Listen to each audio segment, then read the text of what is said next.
ein paar Fragen an euch. Ich weiss, ein paar Mal angegeben, ich weiss es nicht und es ist sogar noch richtig gewesen, ist noch speziell, gell? Grundsätzlich zu dem Thema Fragen, ihr habt es am Schluss gemerkt, es ist langsam ein bisschen konkreter geworden. Die letzte Frage, was möchte Jesus schenken? Ich glaube, es ganz zentral bei Fragen, die wir haben im Leben, ist doch, wo suchen wir überhaupt Antworten? Es gibt ja heutzutage so viele Möglichkeiten zum Antworten zu suchen. Also wenn wir die Familie Frage haben, wie hoch ist der Mount Everest oder was auch immer, dann gehen wir Google fragen. Viele Leute gehen Google fragen, wenn sie eine Frage haben. Und man kann auch je nachdem einen Ratgeber lesen oder andere Internetseiten suchen oder irgendwelche Heftchen lesen. Man kann sich irgendwelche Influencer reinziehen auf YouTube, TikTok oder wo auch immer, dass man unterwegs ist und schauen, was haben die für Meinungen zu diesen Themen, wo ich vielleicht könnte eine Antwort finden könnte. Wo findet man dann eine gute Antwort? Das Coole am Christentum ist, dass Jesus uns auch ganz viele Antworten will geben auf Fragen, die wir uns stellen. Und bei Jesus können wir ja auch fragen, wo führt das denn an, wenn wir uns Antworten bei ihm suchen? Das können wir uns bei allen Sachen fragen. Also wenn man seine Antworten auf Google suchen, wo führt denn das an? Wenn ich irgendeinen Influencer habe, den ich super hypen und mega lässig finde, wo führt das an, wenn ich mich an dem orientiere und meine Antworten dort suche? Und wo führt es an, wenn ich meine Antworten bei Jesus suche? Das ist eigentlich eine mega wichtige Frage, dass man nicht nur schaut, wie cool die Antworten, die da kommen, sondern wo führt denn das an? Und Jesus selber sagt, im Johannes 10, Vers 10, wo das es anführt, wenn man Antworten bei ihm sucht. Er sagt, ich aber bin gekommen, um ihnen das Leben in ganzer Fülle zu schenken. Das ist das, was Jesus will machen, will das Leben in ganzer Fülle schenken. Wenn wir Antworten bei Jesus suchen und uns an ihm orientieren, dann sagt Jesus, dann soll es zum Leben in ganzer Fülle führen. Das ist eigentlich noch ein cooler Orientierungspunkt. Ich habe mich dann auch gefragt, ja, was bedeutet das in ganzer Fülle? Bedeutet das jetzt, dass man reich wird im Leben? Das bedeutet es nicht. Also Jesus sagt zwar, wir sollen uns nicht sorgen um seinen nächsten Tag, aber es kann auch bedeuten, dass die Umstände mal schwierig sein können. Mit ganzer Fülle, da meint Jesus mehr, dass das Herz kann Frieden finden. Frieden finden in Beziehungen, vor allem Frieden finden mit Gott. Es meint, dass Jesus einem frei machen will. Dass Jesus einem eine Hoffnung und eine Perspektive geben für die Ewigkeit. Dass er einem eine Ruhe ins Leben hineinschenken. Eine Ruhe, die nicht umgerissen ist von den Umständen, von irgendwelchen Krisen auf der Welt, die kommen und gehen und kommen und gehen. Das meint Jesus mit dem Leben in Fülle. Und es ist ja interessant, Jesus sagt immer wieder, wir sollen zu ihm kommen, er hat so einen guten Plan, er hat gute Antworten, er hat gute Ideen. Wenn wir uns an ihm orientieren, dann kommt es gut raus. Im Psalm 32, Vers 8, dort sagt Gott, ich will dir Verständnis geben und den Weg weisen, den du gehen sollst.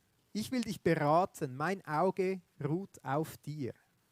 Das ist so eine Frage, die oft ganz schwierig ist, gerade für unsere Konfirmanden heute. Dann kommen alle Leute und sagen, ja und, was willst du jetzt machen aus deinem Leben? Ich weiss nicht, wie viele von uns älteren Leuten die Frage überhaupt beantworten können.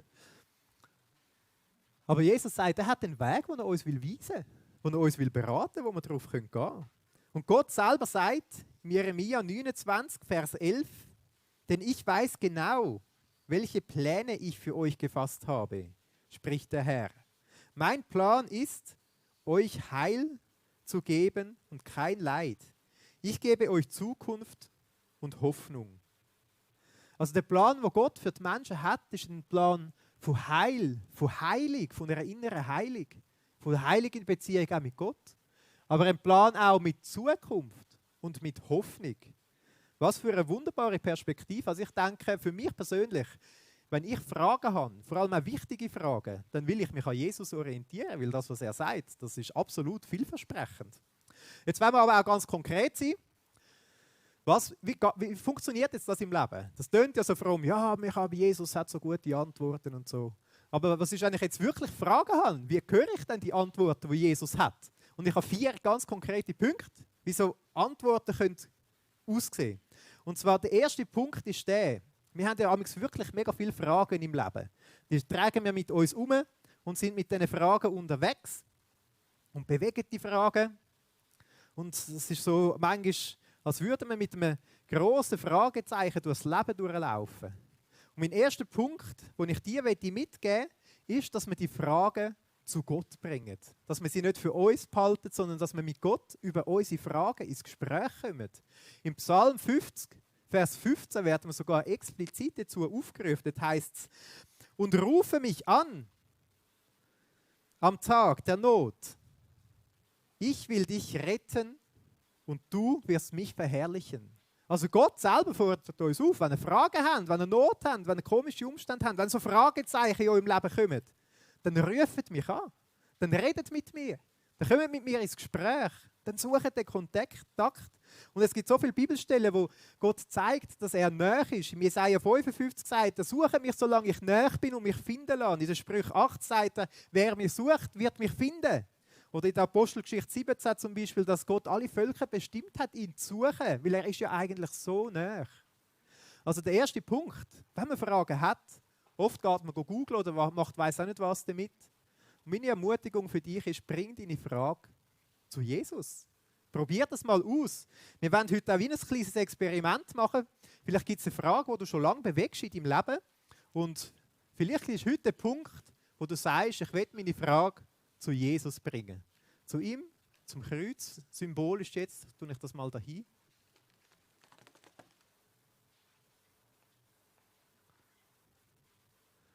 Bring deine Frage zu Jesus. Wir werden nachher einen kurzen Moment haben, wo wir uns Zeit nehmen, um unsere Frage zu Jesus zu bringen. Oft geht das so schnell vergessen im Alltag, aber es ist immer der beste Anfang, dass wir unsere Punkte zu Jesus bringen können. Ich erlebe immer wieder, dass Gott mega überraschend Antworten gibt. Manchmal in den grossen Fragen bringe ich zu Jesus und bewege sie mega lang und nach einer längeren Zeit plötzlich passiert etwas. Aber manchmal gibt es auch so, egal bei was für Fragen, ich habe mir das wirklich angewöhnt. Ich tue oft in meinem Alltag auch mit Gott im Gespräch sein. Zum Beispiel habe ich ihn auch schon gefragt, ja Gott, was soll ich heute überhaupt anlegen? Und dort hat er mir gerade eine Antwort gegeben. Ich habe so wie eine feine Stimme gehört in mir rein, die gesagt hat, du mal den Verstand einschalten. Dann habe ich halt selber überlegen. Aber ich bin so oft mit Gott im Gespräch. Ich bin die Woche mit jemandem eine längere Autofahrt machen. Und dann habe ich gesagt, Gott, was soll ich so lange mit dieser Person schwätzen? Und dann hat Gott mir gesagt, also aufs Herz gelegt, so wie eine feine innere Stimme, hat mir den Eindruck gegeben, du die Person ermutigen. Und es war spannend, wir sind losgefahren und es ist nicht lange gegangen, da sind wir über Themen ins Gespräch gekommen, die sind recht herausfordernd und schwierig gewesen. Und ich hatte einfach im Kopf gehabt, hey, Gott will, dass ich die Person ermutigen und ich habe das Bestmögliche gemacht, was dann möglich war. Manchmal gibt es einfach direkt so kleine Antworten im Alltag. Und das ist auch mein zweiter Punkt.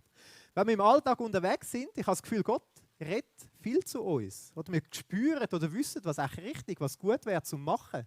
Manchmal sind es so ganz kleine Sachen. Ich habe das Gefühl, es ist mega wichtig bei dieser Frage, wenn wir etwas zu Gott bringen, ja, wie redet er denn? Wie gibt er uns eine Antwort? Dass wir jetzt nicht irgendwie etwas mega Mystisches daraus machen oder so. Man muss irgendwie mega lang meditieren und dann irgendwann hört man eine Stimme oder irgendwelche akustischen Signale oder keine Ahnung was. Sondern einfach im Alltag die Ohren offen haben und auf die kleinen, feine Sachen achten. Etwas, was jetzt da vorne steht, die wunderschönen Lavendel, wenn man Blumen anschaut, je näher man angeht und je mehr man das Detail sieht, mich denkt es manchmal spannender werden. Und das wäre der Punkt, im Alltag auf die kleinen, feinen, schönen Sachen achten, zu achten, was ist die feine Stimme, die Gott mir sagt. Und mich denkt es, wenn Gott kleine Sachen zu mir redet, in dem Moment ist es nicht mehr etwas Kleines, sondern in dem Moment ist es etwas Grosses. Und mich dunkt es auch, wenn Gott kleine Sachen zu mir redet und ich höre, dann zeigt das auch, dass ich bereit bin, dass Gott mir größere Antworten geben kann. Oder umgekehrt, wenn ich sogar die kleinen Sachen nicht beachte, wo Gott mir sagen im Alltag, wieso soll er mir dann auf die grossen, schwierigen Fragen eine Antwort geben? Wenn ich nicht mal die kleinen Sachen beachte. Oder es dunkelt mir manchmal auch, als wären wir als Kind von Gott einfach da auch für die kleinen Fragen von Gott, dass wir ihm vertrauen können, dass wir sagen können, Vater, ich vertraue dir, ich tue danach handeln. Manchmal ist das noch schwierig. Zum Beispiel im letzten August, es liegt ein bisschen länger zurück, weil ich ein bisschen länger hatte, um mit dieser Antwort ins Schlag zu kommen, habe ich den Eindruck gehabt, dass Gott mir sagt, Phil, es ist Zeit, dass du Netflix kündigst. Du bist da ein bisschen zu viel am Schauen. Und dann habe ich gesagt, okay Gott, gut, mache ich. Ich habe natürlich dann zuerst noch die Serie fertig geschaut, wo ich gerade dran war. Und nachher bin ich dann irgendwann zu meiner Frau, zu der Janine, und habe gesagt, du, das ist okay, tun wir Netflix künden. Und sie hat dann zum Glück gesagt, ja, machen wir. Und dann haben wir es dann gemacht. Das war super gewesen. Aber also ich habe ein kleines Moment gebraucht, um dann mit dieser Antwort von Gott zu Schlag zu kommen. Und auch so eine kleine Sache zu sagen, ja Gott, ich vertraue dir, dass du es gut meinst. Dass du mir nicht nur das Leben vor der Glotze willst schenken, sondern dass du noch mehr vorhast für mich. Oder ein anderes, ganz kleines Beispiel, wo so etwas Kleines Gott geredet hat im Leben. Ich bin letztes Jahr vor der Kirche reingelaufen und es war da oben ein Kurs, ein externer, und dann ist so ein Abfall dort gelegen. Und dann habe ich schon gedacht, jetzt lassen die wieder den Abfall liegen und so. Und dann ist es, als hätte mir Gott gesagt, Phil, lies das zusammen und tu es in den Kübel. Also dachte ich, was? So meine erste Reaktion war so wie, also Gott, kümmerst du dich jetzt um den Abfall da? Ich meine, du musst die ganze Welt schauen. Also, und dann war es so, als würde Gott sagen, ich will, dass von meinem Haus schön aussieht. Tu das jetzt in den Kübel. Und dann habe ich es genommen und zum Kübel gebracht. Und seitdem muss mir das Gott nicht mehr sagen. Aber ich glaube, so oft wissen wir im Moment, was richtig ist zu machen, was eigentlich Gott von uns will, was er uns will sagen, was er für Antworten für uns hat. Und es ist dann so wichtig, auf die kleinen, feinen Sachen zu achten und hinzulassen und danach zu handeln und zu vertrauen, dass Gott als guter Vater es gut meint. Und ich glaube, dann wird Gott auch grosse Sachen zu uns reden und grosse Antworten geben. Ein dritter Punkt, eigentlich fast mein Lieblingspunkt. Nein, es ist mein Lieblingspunkt. Also den finde ich mega cool. Und zwar, das ist mir mega wichtig, die Bibel. Wir haben da so eine wunderschöne Bibel. Die ist schon 250 Jahre alt. Und wenn man jetzt überlegt, die Bibel, gut, geschrieben vor 2000 Jahren und noch mehr, so ein altes Ding. Mir kommt es manchmal vor, als wäre es wirklich absolut top modern. Und es redet so viel in mein Leben hinein. Und ich habe so oft den Moment, dass ich Fragen an Gott habe und ich einfach Antworten in der Bibel finde. Es ist einfach wie da, es ist so aktuell. Also die Bibel redet über so spannende Themen. Sie redet über Familie, wie man umgeht in Beziehung. Sie redet über Freundschaften. Für mich aktuell, sie redet über die Ehe. Ich will natürlich auch Antworten haben zu meiner Ehe. Die Bibel redet auch über Geld. Hat ganz viele Antworten zum Thema Geld da drin. Oder wie man mit Steuern soll umgehen soll. Und auch Tabuthemen werden dann angesprochen in der Bibel. Also zum Beispiel hat es Abschnitte auch über den Tod, über das Sterben. Es hat auch Abschnitte über Sex zum Beispiel. Ein ganzes Buch, so ein Lied. Ist nicht mal ganz jugendfrei, aber heute ist ja religiöse Mündigkeit. Heute dürfen wir auch darüber reden, gell? Mega spannend, was die Bibel für Sachen drin hat. Ich habe mir vorgenommen, dass ich einfach die Bibel lesen will. Dass ich sie Fürschi lese, dass ich sie Hinterschi lese und auch mir einprägen will. Weil oft in meinem Alltag bin ich unterwegs und habe eine Frage und weiss nicht, was soll ich da machen, Gott? Und es ist, als kommt mir etwas in den Sinn, ja stimmt, dort steht. Ja stimmt, das hast du mal geschrieben, das hast du gesagt, Gott. Und in so vielen Fragen hat es so gute Antworten in der Bibel drin. Also es ist auch eine Ermutigung, wenn man Fragen hat, einfach mal in der Bibel suchen gehen. Was sagt denn da Gott? Was hat er da parat? Im Johannes 8, jetzt hat es eine ganz spannende Stelle, wo Jesus sagt, Johannes 8, Vers 31 und 32. Jesus sagte zu den Menschen, die nun an ihn glaubten, wenn ihr euch nach meinen Worten richtet, seid ihr wirklich meine Jünger. Ihr werdet die Wahrheit erkennen und die Wahrheit wird euch frei machen. Fragen, die wir haben, was ist jetzt da die richtige, die wahre Antwort? Jesus sagt, schaut meine Worte an. Schaut, was dort steht. Dort werdet ihr die Wahrheit finden. Und es ist eine Wahrheit, die einem wird frei machen. Es gibt so viele Fragen, die muss man sich eigentlich wie gar nicht mehr stellen. Oder? Also zum Beispiel, wenn ich jetzt mit meinem Velo durch den Kreisel fahre und einer schneidet mir den Weg ab, dann muss ich nicht Gott fragen, ja du Gott, soll ich dem jetzt ein paar schlimme Schimpfwörter hinten anrufen? Ist ja dann wie klar, oder? Gut, dann könnte man sagen, ja, Jesus ist ja nie mit dem Velo durch den Kreisel gefahren oder so. Aber es ist eigentlich trotzdem ganz logisch, oder? Oder wenn ich mir überlege, ja gut, was soll ich mit meinem Geld machen? Soll ich jetzt alles möglichst für meine Ferien sparen oder soll ich auch grosszügig sein? Da muss ich Gott nicht lange fragen gehen. Es ist wie von Anfang an absolut klar. Gott will, dass wir grosszügig sind, auch mit anderen, gerade mit Leuten, die es nötig haben. So gibt es ganz viele Fragen, die man da gar nicht mehr studieren muss, wo man eigentlich so sofort schon wie eine Antwort hat. Ich möchte aber auch noch zum vierten Punkt kommen, wie das ganz praktisch aussehen kann. Und zwar gibt es ganz viele Antworten, die Jesus uns gibt. Durch die Bibel, durch das Hören auf ihn, manchmal ganz individuell, auf eine persönliche Frage. Aber es gibt auch so Momente, wo es keine Antworten gibt. Wo man mit dieser Frage stehen bleibt, wo es beim «Ich weiss es nicht» bleibt. Und in dem Moment ist es eigentlich mega entscheidend, wo dass wir unterwegs sind. Es gibt auch in den zwischenmenschlichen Beziehungen so Momente. Also ich weiss es noch, als ich etwa auch im Kampfalter war, habe ich mich verliebt. Und dann, manchmal kann man abmachen und manchmal nicht. Und wir haben mega viel dann miteinander geschrieben und so gesemesselt. Das war damals topmodern. Und telefoniert.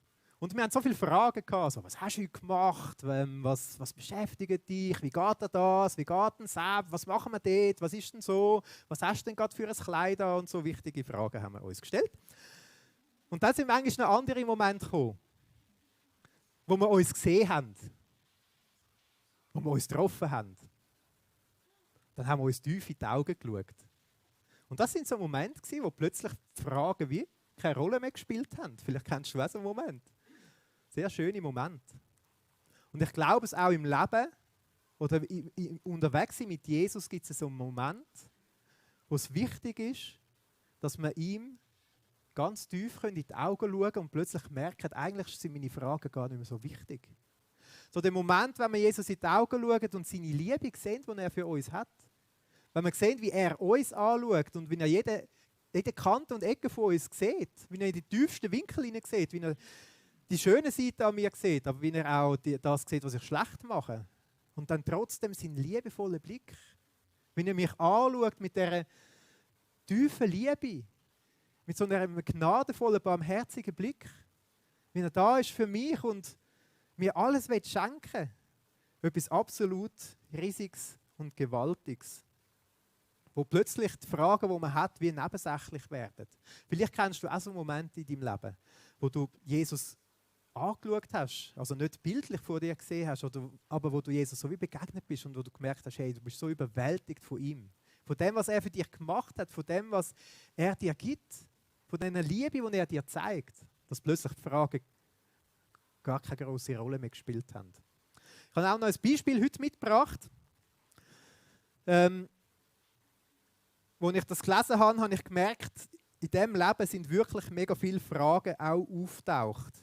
Es ist eine ganz aktuelle Story von einem ganz jungen Mann. 23 ist er geworden, ist aber mit 23 schon gestorben. Aber ich habe gedacht, es ist cool, wenn wir heute auch über junge Leute reden können. Vielleicht haben die einen auch von ihm gelesen, Philipp Mickenbecker. Er ist vor 11 Tagen gestorben. Er hat mehrmals Krebs gehabt, Lymphdrüsenkrebs. Und er war gläubig, hat an Jesus geglaubt. Er war mega erfolgreich auf YouTube, hat jenste Followers und so. Vielleicht kennt der eine oder andere die Filme, die er gemacht hat, wo er mega ehrlich berichtet. Und es ist mega spannend, wie mega viele Fragen natürlich aufgekommen sind und wie er mit all seinen Followers mit diesen Fragen umgegangen ist. Ich habe gerade diese Woche im Heftli 2-3 Abschnitte gefunden über ihn. Ich möchte 2-3 Sachen vorlesen. Das heisst da, gerade jetzt zu seinem YouTube-Kanal, Lifeline, den er hat, viele stellen Fragen. Oft nach dem Warum. Oder das ist doch die erste Frage, die uns kommt. Warum? Warum lässt Gott so Sachen zu? Warum muss so ein junger Mann sterben? Warum tut er ihn nicht heilen? Warum glaubt denn der an Gott? Sie hat gefragt, warum glaubst du immer noch an einen liebenden Gott? Warum lässt Gott zu, dass in eurer Familie so viel Leid geschieht? 2018 haben die Zwillinge bereits ihre damals 18-jährige Schwester Elli verloren. Sie starb bei einem Absturz eines Ultraleichtflugzeuges, nur 2 Tage nachdem Philipp Christ geworden ist. Warum? Da fragst du dich doch die Frage, warum? Und es bleiben riesige Fragezeichen einfach so, wo da stehen. Doch Philipp lässt sich von diesen Fragen nicht irritieren. Im Gegenteil, er liest Verse aus der Bibel vor. Er legt die Bibel aus. Er erklärt. Er sagt, dass er früher selbst ein großer Religionskritiker gewesen sei, dass er aber Jesus gefunden habe, dass er sich von Gott krass geliebt fühle. Ich finde einen ganz spannenden Moment, wo man merkt, dass er nicht nur die Fragen mit Gott bewegt hat, sondern dass er Jesus in die Augen geschaut hat und überwältigt war von dieser Liebe, dass er sich krass geliebt gefühlt hat. Er betont, dass er Gott immer vertrauen werde, dass Gott das Richtige tut, auch wenn er sterben sollte. Kurz nachdem er gestorben ist, haben seine Freunde ein YouTube-Video wieder online geladen und einer beschreibt da, Philipp sei es gewesen, so erzählen sie darin, der als erster in der Gruppe mit dem christlichen Glauben angefangen habe. Er sei überzeugt gewesen, dass sich alles, was er durchgemacht hat, gelohnt hat, wenn nur eine Person durch seine Worte oder Videos näher zu Gott gefunden hat. Das ist noch interessant, in einem Video hat er gesagt, seine Warum-Fragen haben sich in dem Gespräch mit Gott in eine auch Wozu-Frage umgewandelt und plötzlich sind ganz spannende Antworten gekommen. Ein Freund berichtet, dass er sich 2 Stunden nach Philipps Tod taufen ließ.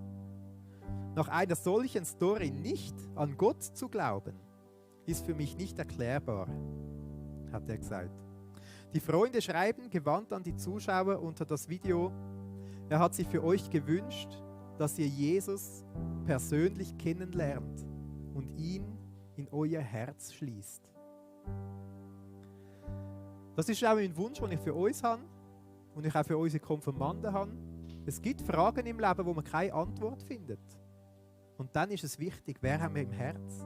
An wem orientieren wir uns? An wem können wir uns festheben? Jemand, der dabei war in den letzten Momenten, berichtet es so: Als Philipp starb, war ich nicht im Raum, kam aber kurze Zeit später dazu. Es war eine krasse Atmosphäre. Gottes Gegenwart war in dem Zimmer so klar zu spüren. Neben der Trauer waren alle von Freude erfüllt, dass Philipp endlich im Himmel sein kann, dass er erlöst ist. Es war unfassbar, so eine Liebe in dem Zimmer zu spüren, obwohl er gerade von uns gegangen war.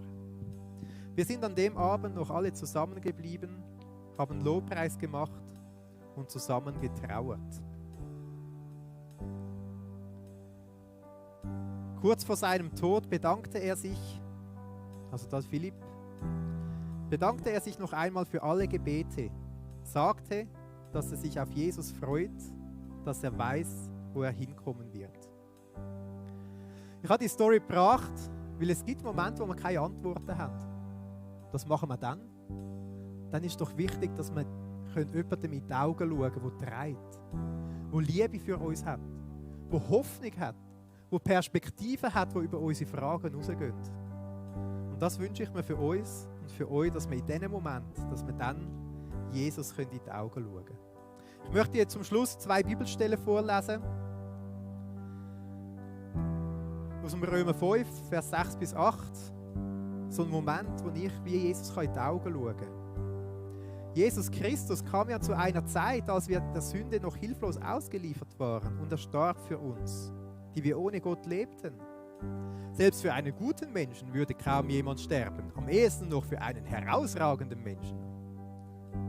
Gott dagegen beweist uns seine große Liebe dadurch, dass er Christus sandte, damit dieser für uns sterben sollte, als wir noch Sünder waren. Glaubst du das? Und im Johannes 3, Vers 16 heißt es, denn Gott hat die Welt so sehr geliebt, dass er seinen einzigen Sohn hingab, damit jeder, der an ihn glaubt, nicht verloren geht, sondern das ewige Leben hat. Ich möchte gerne beten. Die wollen, dürfen einfach zuhören. Die wollen, dürfen in ihrem Herzen auch mitbeten.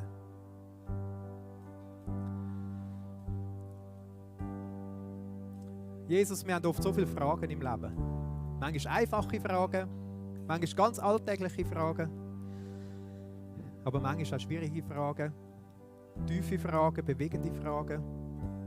Manchmal auch Fragen, wo man keine Antwort findet. Und Jesus, ich will in diesem Moment lernen, auf dich zu schauen.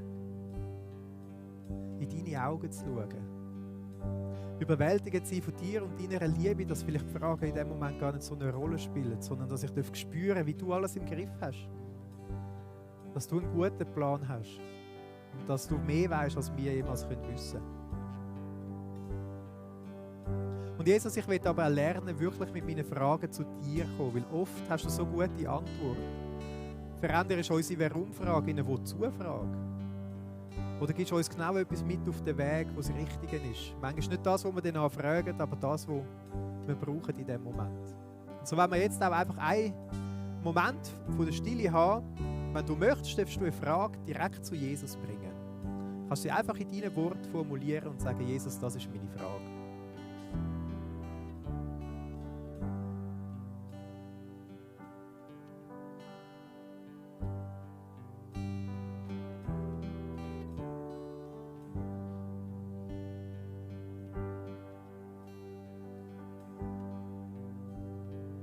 Jesus, wir bitten dich, schärf du in den nächsten Momenten, Tagen, Wochen unsere Ohren, damit wir hören, was du uns sagen willst.